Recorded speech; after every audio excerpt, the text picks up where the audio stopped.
Shalom, selamat pagi saudara yang dikasihi Tuhan.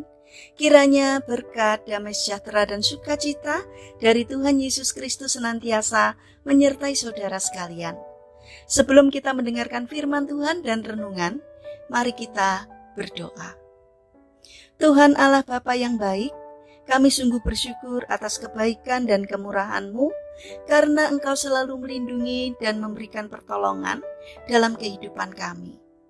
Jika sebentar kami akan mendengarkan firman-Mu, kami memohon Tuhan mengurapi kami dengan Roh Kudus-Mu, agar kami dapat mengerti dan memahami apa yang Tuhan sampaikan kepada kami. Dan biarlah firman-Mu selalu membimbing kami di dalam kami menjalani kehidupan ini. Terima kasih Tuhan, di dalam nama Tuhan Yesus Kristus kami berdoa. Amin. Saudara yang dikasihi Tuhan, tema renungan pada pagi hari ini adalah siapa yang mengkhianati Yesus. Bacaan diambil dari Injil Yohanes pasal 13 ayat yang ke-21. Demikian sabda Tuhan.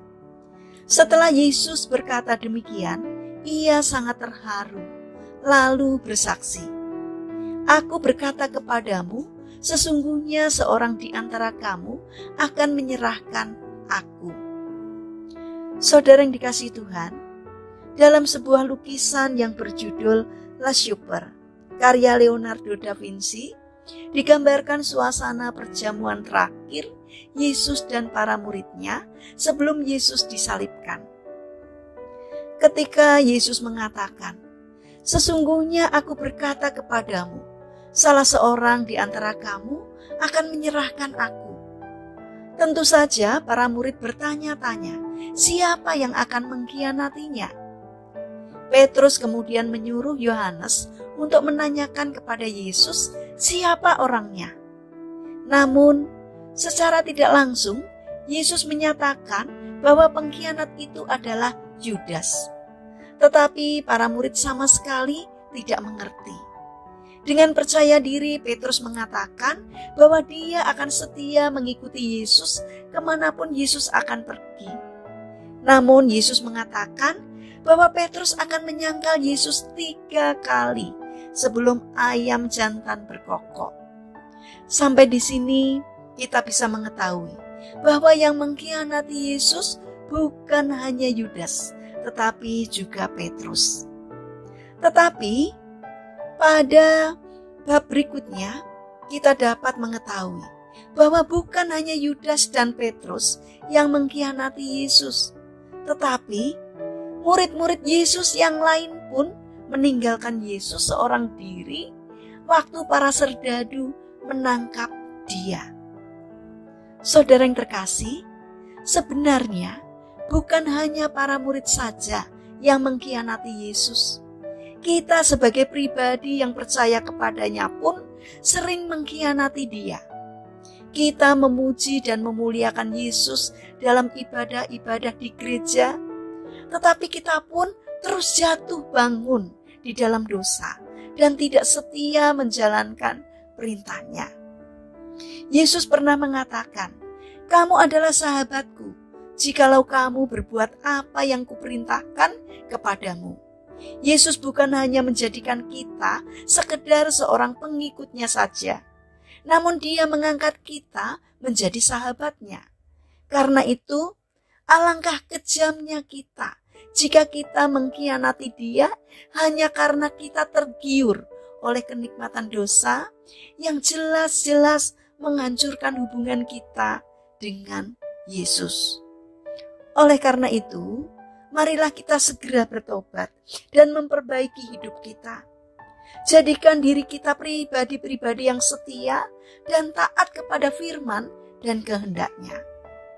Saudara yang terkasih, mari kita pulihkan hubungan kita dengan Tuhan yang telah retak karena dosa yang telah kita perbuat. Tuhan menantikan kita dengan sabar. Dia ingin kita kembali di pelukannya. Dia ingin kita kembali kepadanya. Yesus pun ingin kembali mencurahkan berkat-berkat-Nya di dalam kehidupan kita. Sekali lagi, buka hati untuk bertobat. Bagaimanapun keadaan kita saat ini, Tuhan bersedia untuk mengampuni dan memulihkan hidup kita, asalkan kita mau kembali kepadanya. Saudara yang terkasih, mari kita bangun karakter untuk setia, agar kita tidak mengkhianati Tuhan, melainkan kita menjadi anak-anak-Nya yang mau taat kepadanya. Mari kita berdoa. Tuhan Yesus yang baik, ampunilah kami, karena kami sering mengecewakan Engkau dengan dosa-dosa yang kami perbuat. Jamalah hati kami dan ubahkanlah kami menjadi baru. Bapa yang baik, saat ini kami teringat kepada saudara-saudara kami yang mengalami sakit. Kami mohon belas kasih dan kemurahan-Mu. Kiranya Tuhan berkenan untuk menjamah dan memberikan kesembuhan. Kami juga mendoakan bagi yang mengalami permasalahan dan kesulitan hidup. Kiranya Tuhan hadir untuk menolong mereka. Kami juga ingin menyerahkan untuk setiap rencana dan aktivitas kami hari ini kepadamu. Kami memohon Tuhan yang menolong dan memberkatinya. Terima kasih Tuhan atas setiap kebaikan dan kemurahan-Mu. Dalam nama Tuhan Yesus Kristus kami berdoa. Amin. Puji Tuhan, saudara yang terkasih, kiranya firman Tuhan dan renungan pagi ini dapat menjadi berkat bagi kita semua. Haleluya.